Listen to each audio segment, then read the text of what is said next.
Welcome to Immigration Uncovered, the DocketWise produced video podcast where we dive deep into the dynamic world of immigration law, shedding light on the latest developments, cutting edge practice management strategies, and the transformative impact of legal technology. I'm thrilled to be your host on this exciting journey as we empower immigration lawyers with invaluable insights and explore the intricate intersection of law and society. I have as my special guest today Carolyn Elefant. She is a noted authority on legal practice. She runs the Myshingle platform and has produced a number of articles and books and is widely sought after as an authority on small and solo practice and women's equity in the law. Carolyn, thanks so much for joining us. I really appreciate it. And to kick things off, could you share a bit about your journey? What led you to become a recognized authority on solo and small firm practice? So I guess I'm not really sure what led me to become an authority. I know that back in 2002, I started a blog, which was the first blog on solo and small firm practice. And the reason I started it was because I felt that there was a void in the coverage of the work of solo and small firms. There were at that time a lot of publications like American Lawyer and publications like that were covering the works of big firms, but I thought there was a void for small firms. So it basically just started out as a topic for a blog and it expanded from there. And I mean, you yourself, did you start your career as a solo? Were you in a firm first? How did it evolve? Yeah, so no, when I started my firm, solo practice was the furthest thing from my mind. I went to a so-called top tier law school, and at that time, you didn't have a lot of people who were graduating from those law schools who went into solo and small firm practice. So I didn't really know anybody as a reference point. So I started my career. I had worked during the summers at big law, and I knew that I didn't want to do that. So I started my career with the federal government. I worked for the Federal Energy Regulatory Commission. And then I worked for a big firm for a couple of years. And then I was told that I wasn't partnership material. So I decided to become partner in my own practice by starting my own practice as the sole partner. Let's probe that a little bit. I mean, do you think that, did they give you a reason why, first of all? I think it was a couple of things. I think there may have been some gender bias as I was the only woman working in the firm and I had just gotten married. And I know that the firm was doing poorly economically. So they may have been looking to lay people off. But I also wasn't really happy. I didn't like the work that I was doing. I wasn't doing a lot of litigation. I was doing some very obscure areas of law and I just didn't enjoy it. And so I think that the firm felt that I wasn't really committed to the work. And in retrospect, they were probably right. I know that the quality of my work was slacking off because I didn't really care about the cases that I was assigned to or some of the client matters that I was working on. Carolyn, one thing that strikes me about your work is that, and one thing that I really admire is that you're unafraid to sort of challenge prevailing wisdom and things like regulatory reform, ethical rules reform, women's equity. I mean, you say what needs to be said. It seems to be maybe part of your nature that you're independent minded. That's fantastic. What traits do you think allowed you to succeed as a solo practitioner? And what sort of person do you think is cut out for solo and small firm practice? So there's so many different kinds of solo and small firm practice. And so because of that, there are so many different opportunities for success. In my practice area, it's a very specialized field. It's energy and environmental law. And I've sort of was able to carve out a niche of representing all of the clients that big law wasn't representing. And so being somewhat contrarian or a little bit oppositional was very helpful in that regard. But there are so many other practice areas where people can succeed. I've seen women attorneys who have started firms focusing on family law or estate planning who have built a practice, solely from marketing within PTA groups and school groups and other community events. I've seen other attorneys start personal injury firms because they themselves had been injured in accidents and just were able to stand out by sharing their experience with potential clients. So clients felt that they would have a really personal relationship with the attorney, getting good results for those clients and kind of having it go on. So there are just so many different ways to succeed in a solo or small firm practice. I think, some of the characteristics that most successful people share, it's sort of like a doggedness or a willingness to keep doing things or to change up when things aren't working. So to be nimble, but at the same time to be persistent in your goal of trying to aim towards success. You've been instrumental, certainly, in helping thousands of lawyers launch their own firms through Myshingle.com. Specifically about the website, what inspired you to create Myshingle, and what impact have you seen it make? Well, like I said, I felt at that time when I started, blogging was kind of coming on the horizon, and there were a Mm. couple of attorneys who had launched blogs. I always liked to write, and I had been writing articles for, I guess it was like called the Legal Times. There were different parts of American law media. They all have been consolidated since then.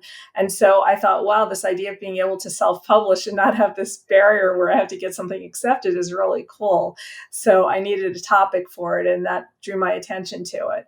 And I think, again, because there were no other resources for solo and small firms, people started following it, and it just grew over the years. And many other blogs also covering the same space came up for a while. I've always tried to cover topics that other people weren't covering. So there were lots of blogs that would talk about a particular type of technology, but they would never honestly assess whether it worked. They would never talk about, what the possibilities were for it, in terms of new business models. And so I just always tried to focus on things that other people weren't talking about. Well, Carolyn, the theme of today's episode is starting a successful law firm in 2023.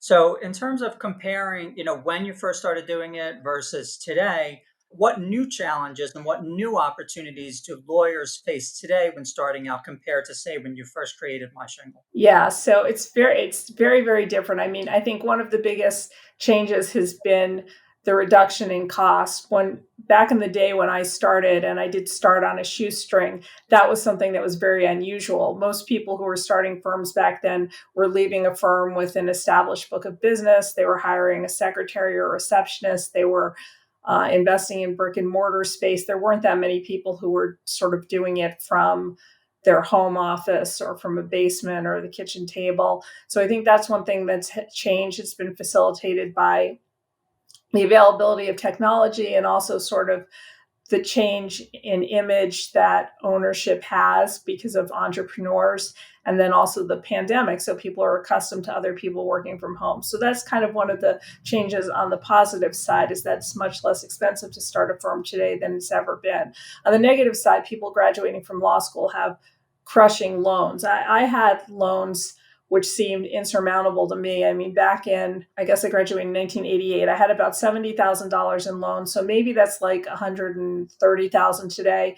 But today it's common for people to have $250,000, $300,000 in student loans. I mean, it's just overwhelming. And, the terms of those loans are not necessarily as favorable as the terms that I was able to have. And I think that really is a challenge for people who want to start firms, especially start firms out of law school. Well, tell us more about the book. You wrote a book, Solo by Choice: How to Start a Law Firm and Be the Lawyer You Always Want to Be, is the title. Tell us about it. So the book grew out of my blog, and it's gone through 3 different editions. The first edition was published, I think, in 2007, which was right before 2008, which was the big recession. So at the time it was published, most people who were graduating from law school weren't really having any difficulty in finding jobs. And so in the first edition, the theme was really trying to make the case for starting your own firm at a time when employment numbers were high. The second edition came out in 2012, and at that time, the economy had tanked. The market for lawyers at big firms and institutions had sort of gone down. And so I talked about the ways that you could start a firm to get your career back on track. And then the third edition was post-pandemic. It just talks about solo practice or law firm ownership in the context of all of the changes. But I really wanted to, of course, when my book came out, Foonberg's book was already out, and his was very much a how-to book, how to start a firm, all the details to go about it. But I really felt that there wasn't anybody who was doing sort of the preliminary step, which was making the case for why you should even consider it, or maybe why you shouldn't consider it. And then the other thing that the book has always talked about is different paths to solo or small firm practice. I mean, Foonberg's book was very rules oriented. I know lawyers like rules. We had the rule. The original episodes or editions of it. I mean, he was very firm. You've got to have a brick and mortar office. You have to charge your fees in a certain way. You have to do networking this way. I felt that there were just so many other different ways that you could go about starting a firm. So I talked about different paths to solo practice, starting part-time practices, starting different types of firms, in addition to just this very traditional model that the Foonberg book had always talked about. I want to touch a little bit on women's representation and equity because you've done a number of presentations and given talks on that topic. How do women-owned law firms contribute to the overall societal goal of gender equality, and what steps can be taken to further this cause? So that's a really interesting question. And just to give some sort of a backstory, probably about 15 years ago, I went to the first Ms. JD conference.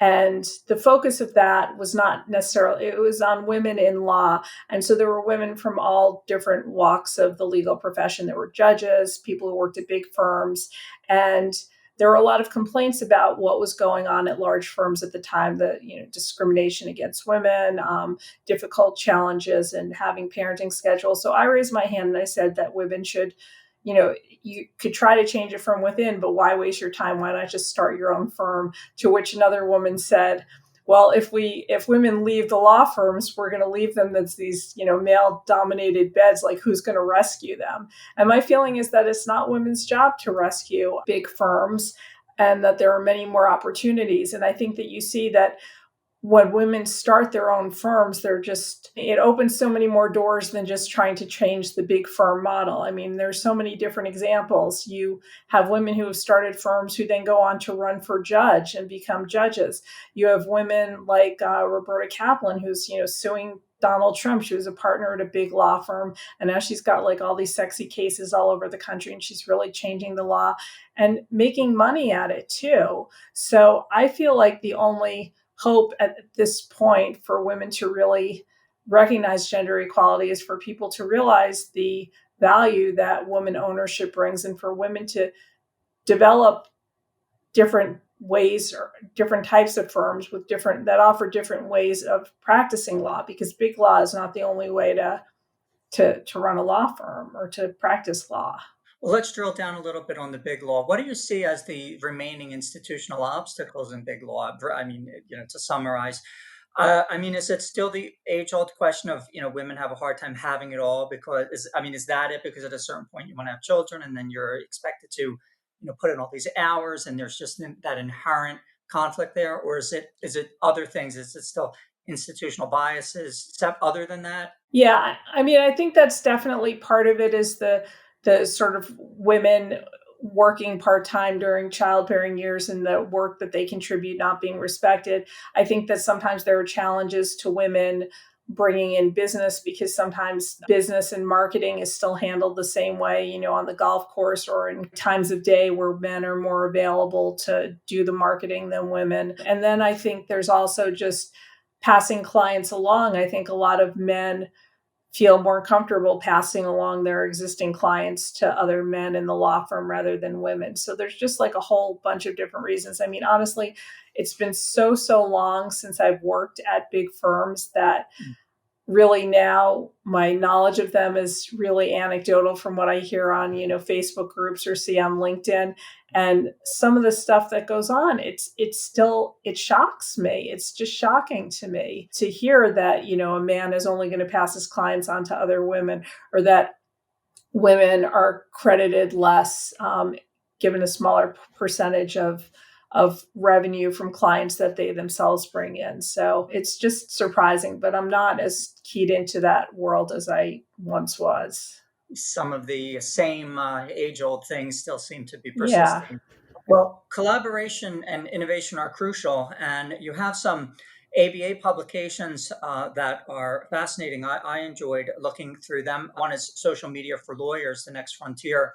and the other one is a product, the Legal Closet. Could you share a little bit about those? Yeah, so The Social Media for Lawyers was a book that I wrote with Nikki Black many years ago. We had met on social media, and I'd had an opportunity to write the book, and I couldn't do it myself. I just finished an edition of Solo by Choice. So we worked on it together, and that was first published in 2010. And there wasn't a lot of, I mean, it sold well, but there wasn't a lot of interest in social media at that time. And I remember we would go to conferences to promote it, and people would say, oh, my teenager uses social media, or do I really need to learn how to use this? So that was kind of the prevailing attitude. I think it took at least 7 or 8 more years before lawyers really started using it to their advantage. And the Legal Closet book is actually not an ABA book. That's a product that I've developed through Myshingle. And it has different templates for engagement agreements that you might want to use with clients.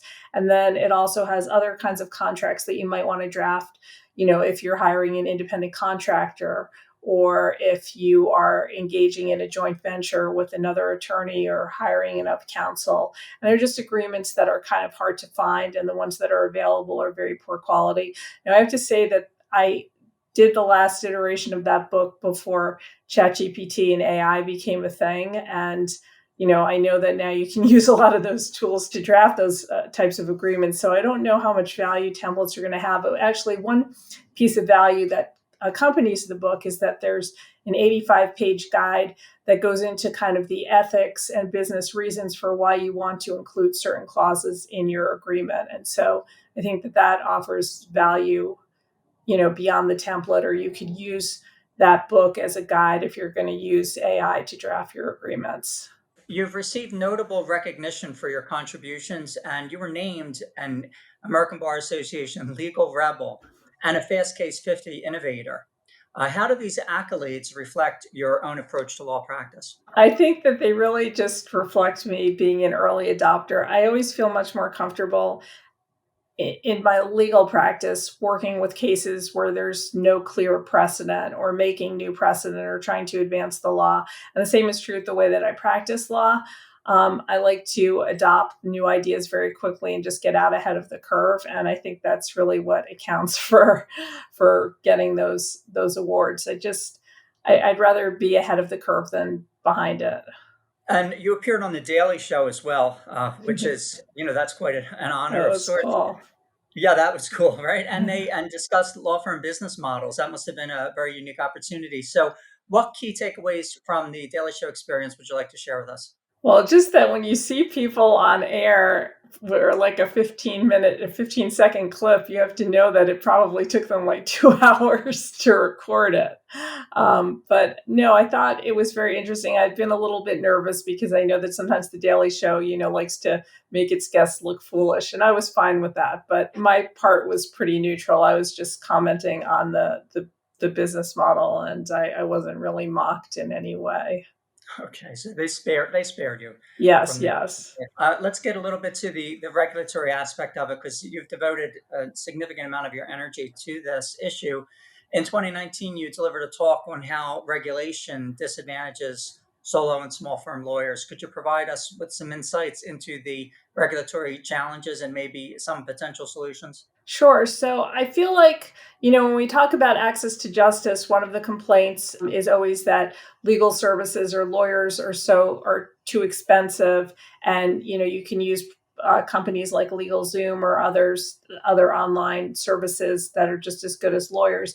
And I mean, there's a lot of reasons for why legal services are expensive, but one of them is just that lawyers have to comply with sometimes onerous ethics regulations that don't protect clients and that drive rates up. And so I gave a couple of different examples. One of them is having to put it's not so much having to put funds into trust accounts, but it's all of the intricate accounting that lawyers have to comply with in order to follow bar rules. And clients have many protections when they make payments. They can pay by credit card.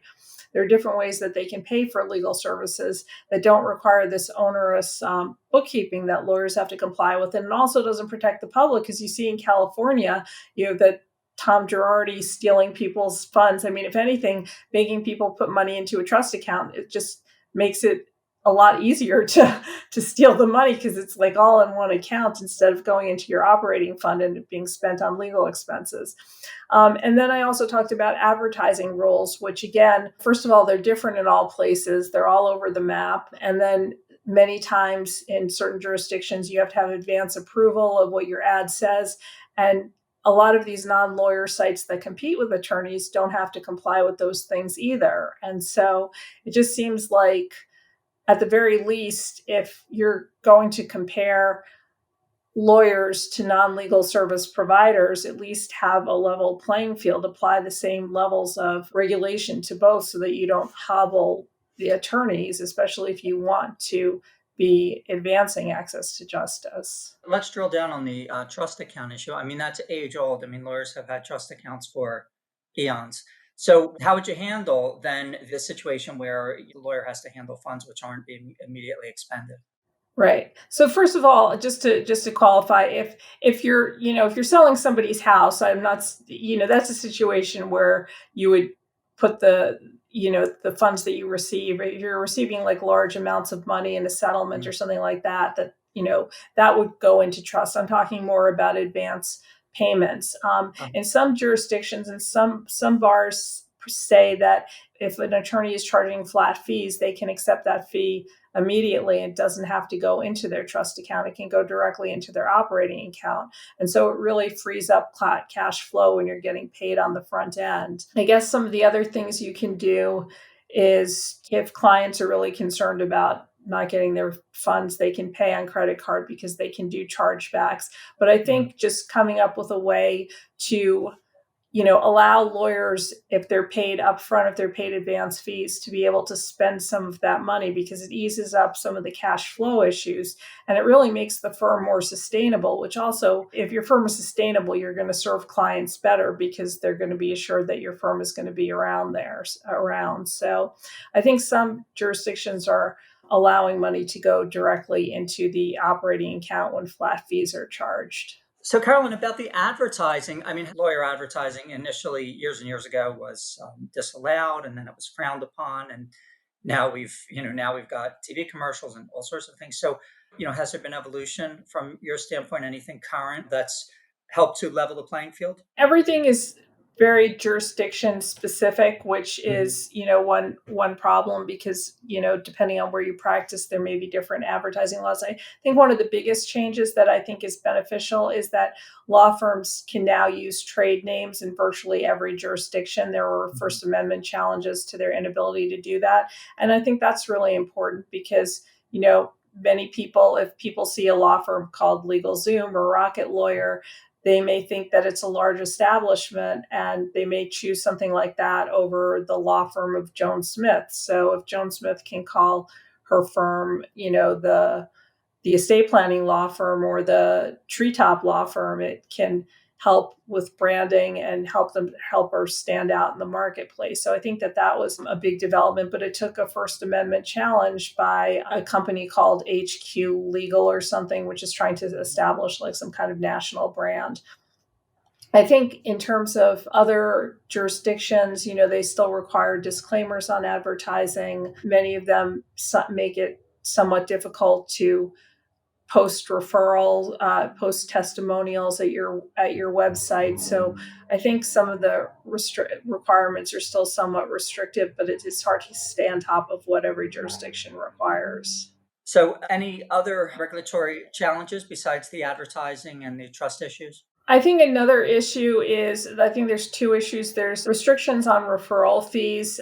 Some jurisdictions allow referral fees freely. Other ones allow referral fees if a lawyer has devoted a certain amount of time to the case, and others are come very close to banning referral fees.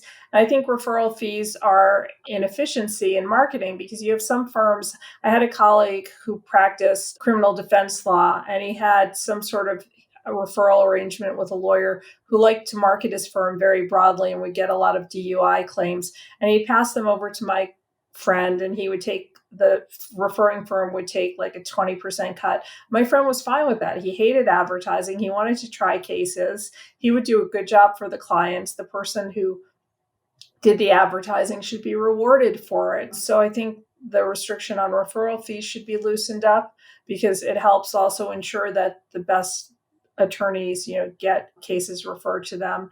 And then other restrictions, I think the restrictions on so-called fee splitting, Mhm. either between an attorney and an online platform, or even an attorney working with another professional, really have to go away. And there's so many ways that so many instances where lawyers work with other professionals where it's beneficial to the client if they can share the fee. If you are an attorney who does special education work, it would be so beneficial to be able to partner with a person who evaluates children for educational needs that they have. And then if it turns out that they have needs that aren't being satisfied by the school system, have the attorney handle the legal part of the case, and then they share the fee. I mean, that's kind of a win-win for clients. But under today's regulations, you can't do that. That's fee splitting with a non-attorney. And you would either have to have them each do the case separately, which would deter them from working together, or else you would have, the attorney, I guess, could pay the special education person like out of pocket to work with the client and then bill the client for the fees as an expense. I mean, it's just silly. I mean, and as issues become more complicated, there's more of a need for attorneys to work with other experts in different fields. And the law should be encouraging something like that. And, one of the ways you could do that is through these kinds of partnerships with non-attorneys. So I think that's something that really needs to change also. Do reform efforts just arise spontaneously from the grassroots, or is there any sort of systematic, efforts to sort of address these issues? So I've wondered about that. I mean, sometimes you'll have a vendor, like in the case of the trade names, this company HQ Law that decided to, bring these lawsuits in a couple of key jurisdictions, and then the other ones just kind of fell away when the writing on the wall that, trade names, banning trade names is unconstitutional, became clear.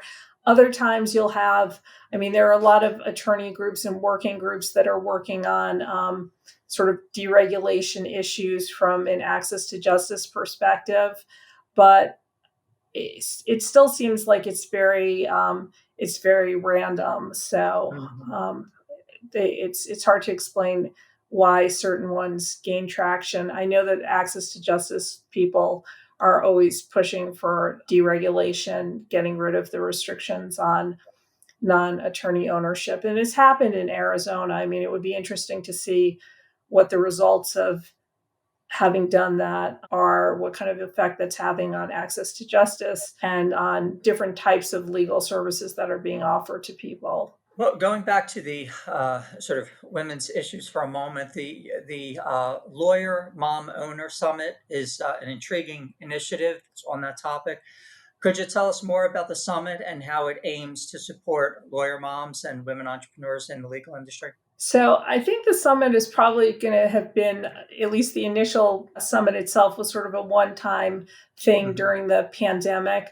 It became clear that women lawyers were really struggling, like around September of 2020, after it looked like kids were going to be out of school for yet another year. And so it focused on all aspects of parents in practice. There is still a Facebook associated with the group. We'll probably try to have smaller events in different cities to just get people together, because there are unique issues to being a lawyer and a mom and an owner that there isn't necessarily enough support for throughout the profession. And the issues are very different than the issues that, say, a lawyer working for a big firm might have. So What were some of the issues? Let's drill down on it a little. one of the issues might be just figuring out challenges with childcare and with other issues where you own your firm. I guess that's similar to working with a firm, but also just flexibility in management and stress issues, because you are carrying more on your plate. You're carrying the administration of your firm and maybe managing teams at your firm.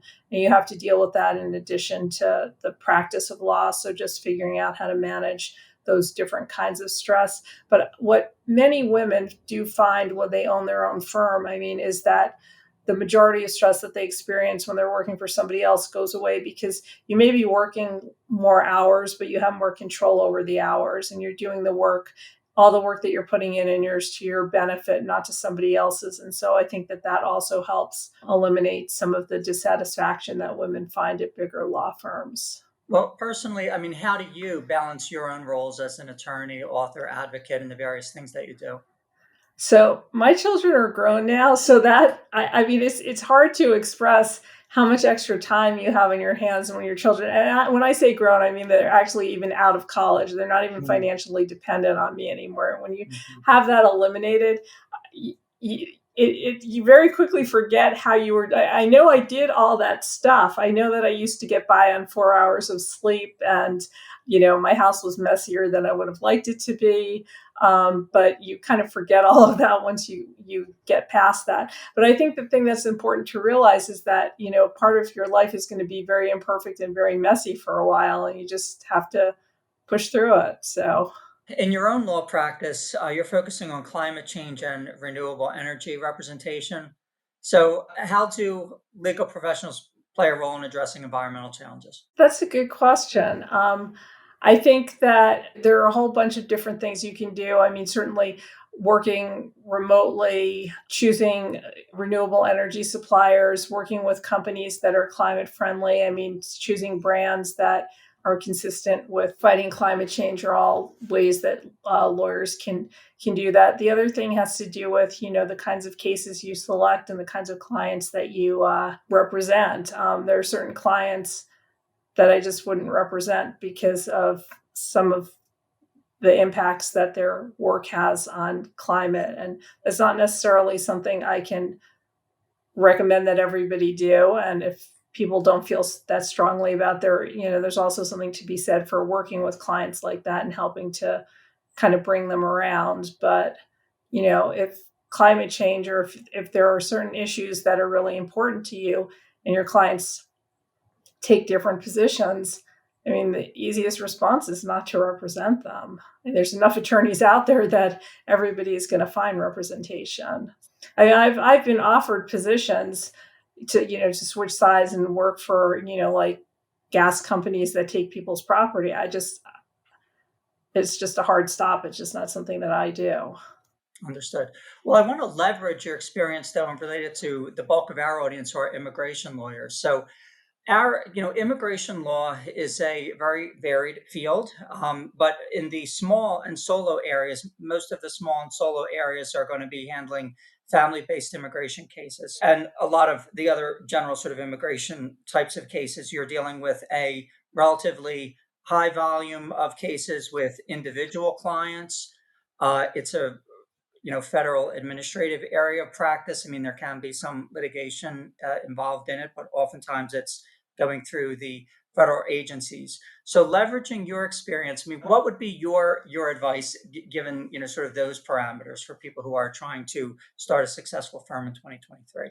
Yeah. So one of the things is, I mean, I am a fan of the niche. You don't have to make all your cases in the niche practice, but it does help subsidize the other areas. And it also gives you more flexibility. So you don't have to take every case that comes in the door if you know that there are some lucrative cases you can get.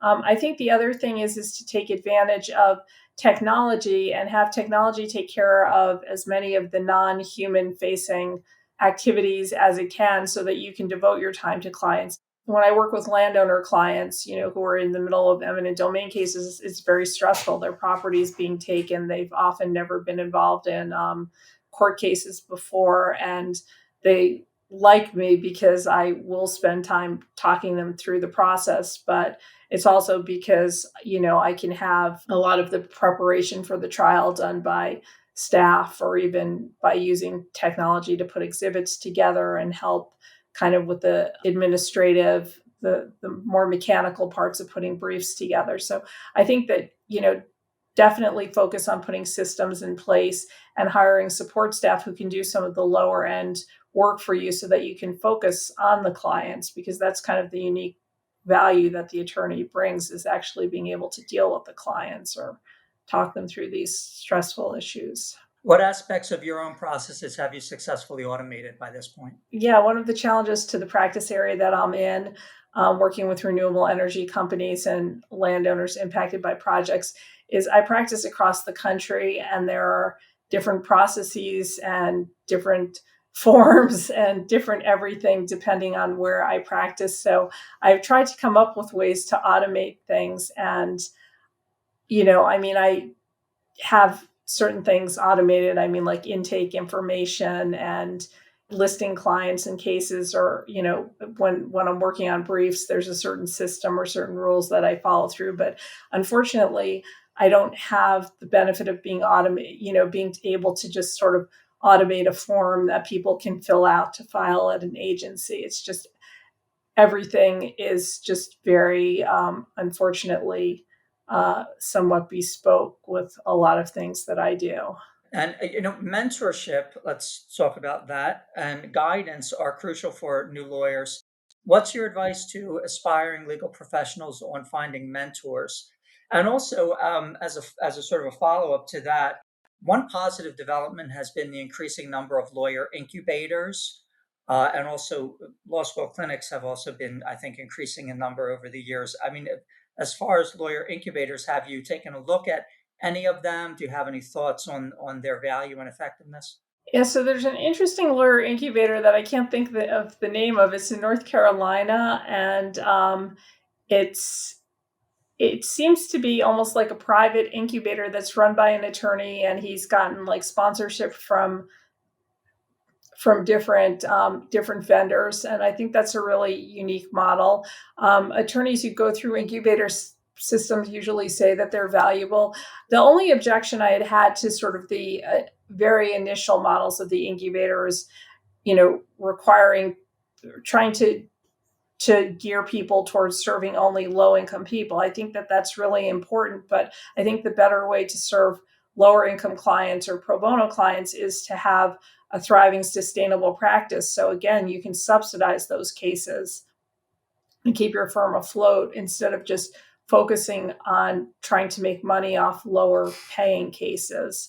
But I Mhm. think the incubators are a good idea. In terms of mentorship, I saw this really interesting post on LinkedIn by an attorney. I guess she was a younger attorney, maybe in her early 30s. And she was saying, we don't want mentors. We want people who are going to open the doors. So I think sometimes, a mentor can certainly be helpful if somebody has a question about a complicated case, and they feel like they made a mistake and they need somebody to help correct it. I talk to colleagues about that all the time, and younger attorneys, but I'm not so sure how much people want mentors as they want introductions or somebody to actually refer them real cases. Those are the kind of things that are going to help you, is when somebody can contribute to your bottom line. And so one of the things that I do with people who are trying to get into the energy space is, I will sometimes make introductions to them, but if I'm able to, I'll hire them to work on projects for me, because having that on their resume helps them, advance to getting a position in the field if that's the direction that they want to go in, or it gives them more confidence if they decide to take on their own clients. So Networking is really what you're suggesting then, rather than just mentorship, networking, and building your referral network. So, yeah. uh, what are some of your tips on those? So building a referral network, I think the only way you do it is you have to get out there in some way.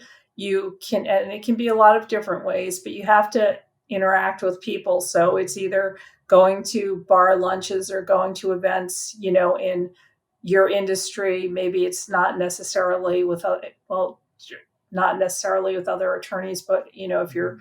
doing work in the technical field, going to things for the Yes. technical industry, um, getting to know people online, participating in online groups like Facebook, or and just putting information out so that people can see you, and also just volunteering information, and also saying that you're available to take on cases. So you can interact with people either online or offline, but you have to do some kind of outreach. You can't just wait for people to come to you. Well, certainly, and I think that this bears repeating is, networking outside of, the lawyer community, I think is super important, Yes. especially if you're trying to build a niche practice. I mean, you need to go to the industry events where potential clients are going to be found, and where you're going to be able to, get out in front of those people, gain their trust and also get referrals from them.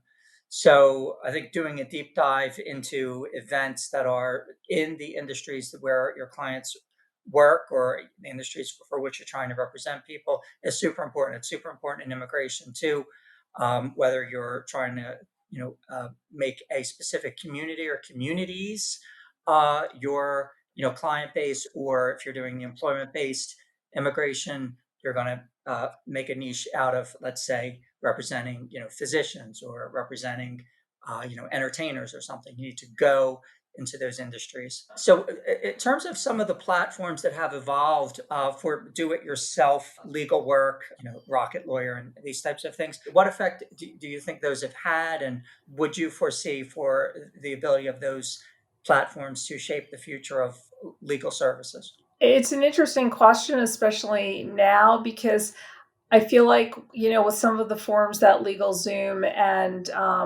Rocket Lawyer have traditionally put together, I think that now, people may have the ability to just draft things themselves with AI tools. I don't know how long those tools are going to be available for free.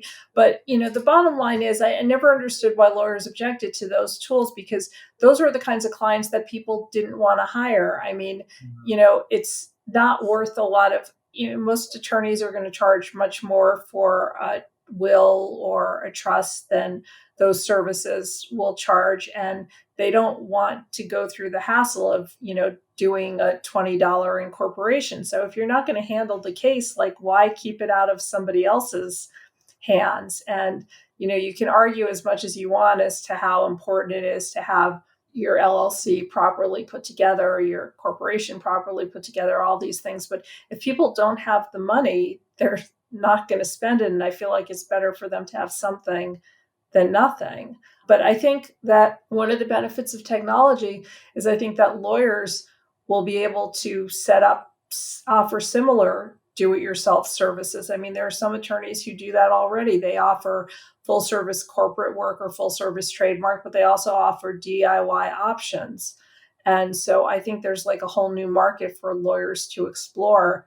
Unbundled services. Right. Unbundled services that are just, done automatically, or kind of attorney assisted. Maybe, you would pay a flat fee and somebody would fill out an incorporation form. Then an attorney will sit down and review it with them. And it can be done, for roughly, you could probably charge more than like a LegalZoom would, because you have this attorney assistance that's involved in it, but the client also gets the benefit of personalized services. So I think there's a lot of opportunities for lawyers to win back some of that market.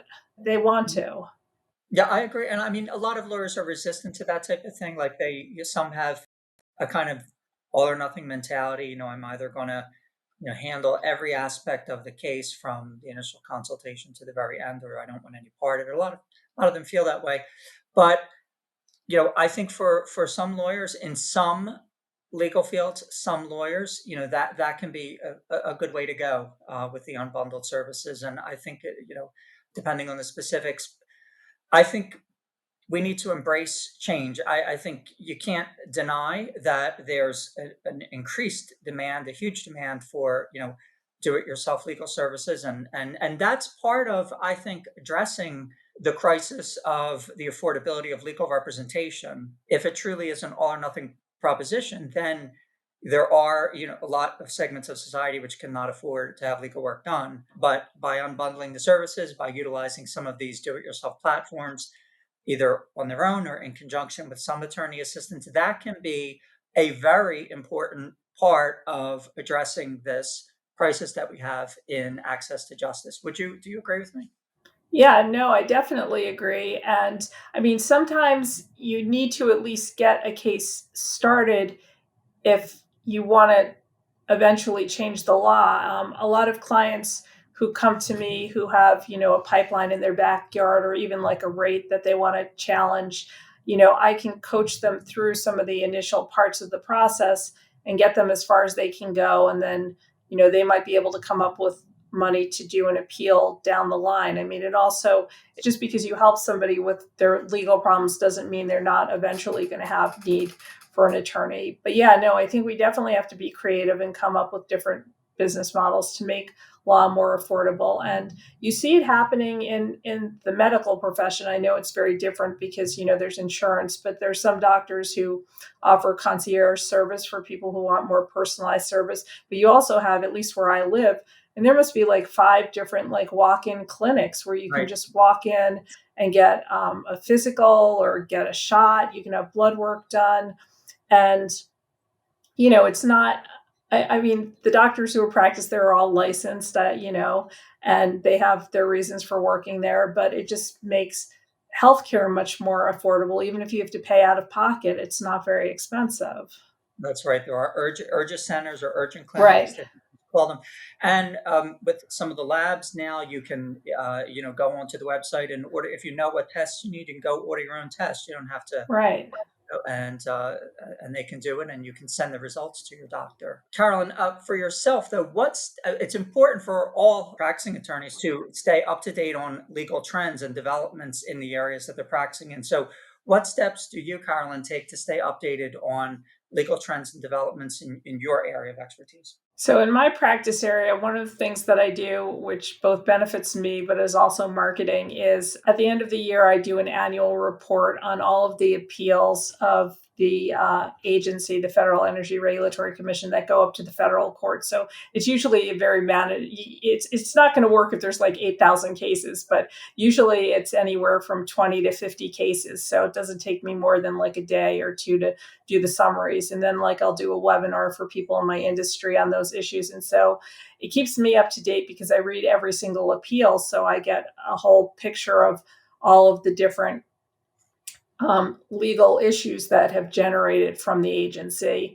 And then I also get the benefit of, taking that expertise and showing it to other people. So other people see that I'm current, so they might hire me to do their appeal or to work on a particular case.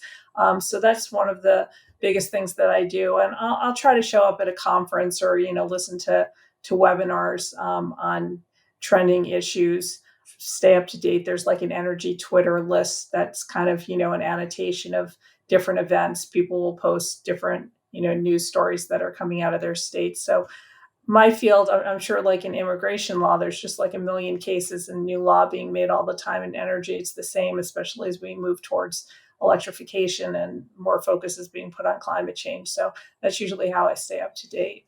Carolyn, we're getting close to the end of the hour, but could you offer some advice to lawyers who are considering, starting their own firms in 2023? So, what are some of the key elements to keep in mind for a successful journey? Just give me your short list. So I think first of all, the thing you should do is just start. I wouldn't worry about a website, getting a fancy website together, putting all your systems in place. I think you just need to get out there and start and let people know that you've started. It's very hard for people to hire you in theory. If you tell people I'm thinking about starting a firm, I might start a firm, you're not in business, so they're not necessarily going to hire you. So I think the most important piece of advice I can give you is to just start bringing in clients, start generating revenue, and then you can use that to build your website, hire people, put your systems in place. And the second thing is that it's not a solo practice. Starting a firm is not an all or nothing proposition. If you are intrigued by the idea, it's just like if you're working at a job and you don't like it, you don't think, oh, I'm not going to change jobs because this next job is going to, I'm going to be in it for the rest of my life. But when people start firms, it's almost like they feel like they're making a life decision. Start the firm. If it doesn't work out for a year or two, you're going to have more experience. You're going to have a book of business. You're going to have more confidence. It can take you to other places. It's not a forever proposition, and you shouldn't think of it that way. And the third thing is there's no stigma to starting a part-time practice. If you need to keep your day job, I mean, if you're working at a firm, it would be challenging. But if you're working in like a legal adjacent job or doing something, maybe teaching at a law school, and you want to start a practice, start it on the side. You don't have to like cast away all your other sources of revenue to get started. Start it slowly. And if it looks like it's something you enjoy and you want to go further with it, go ahead and do it. But I think lawyers just get too caught up in the analysis paralysis as if it's, going to be a permanent decision. They'll be locked into solo practice. That's very. I was going to say that, and that's very important because I think in the past, though, it was much. In the past, it was somewhat true. It was much more true that if you're in an established firm and you left to go start your own practice, I think in the past that was a one-way street. Like I don't think you could easily have come back to the firm world because they had at least some of the bigger firms had a relatively lockstep system of Yeah, that's true. what year of associate you're with. And once you jump off that scaffold, you get out of sync and you can't really come back. I think that's really changed Yes. as the variety of types of positions that lawyers can fill has broadened. Would you agree with me that even if you did start your own firm, you did it. Let's say you did it for several years. You can return nowadays to another type of practice situation. I think the opportunities to do that are much more than they ever were before. Yeah, no, and if you looked on LinkedIn, you'll often see people who are, assistant general counsels at corporations who, had their own firm for a couple of years and presumably were, maybe doing outside work for that company and then they brought them in-house. Or you see situations where people are of counsel at a law firm who were running their own firm for a while. So you see it very frequently at a lot of different levels. Absolutely. Well, Carolyn, it's been a fascinating discussion, and you're certainly a remarkable source of information about the solo and small firm world. I would advise everybody to take a look at myshingle.com and familiarize yourself with the platform of Carolyn Elefant. Carolyn, anything else for our audience before we close the episode? No, just thank you so much for this opportunity to be on your podcast. It's my pleasure, and thank you again.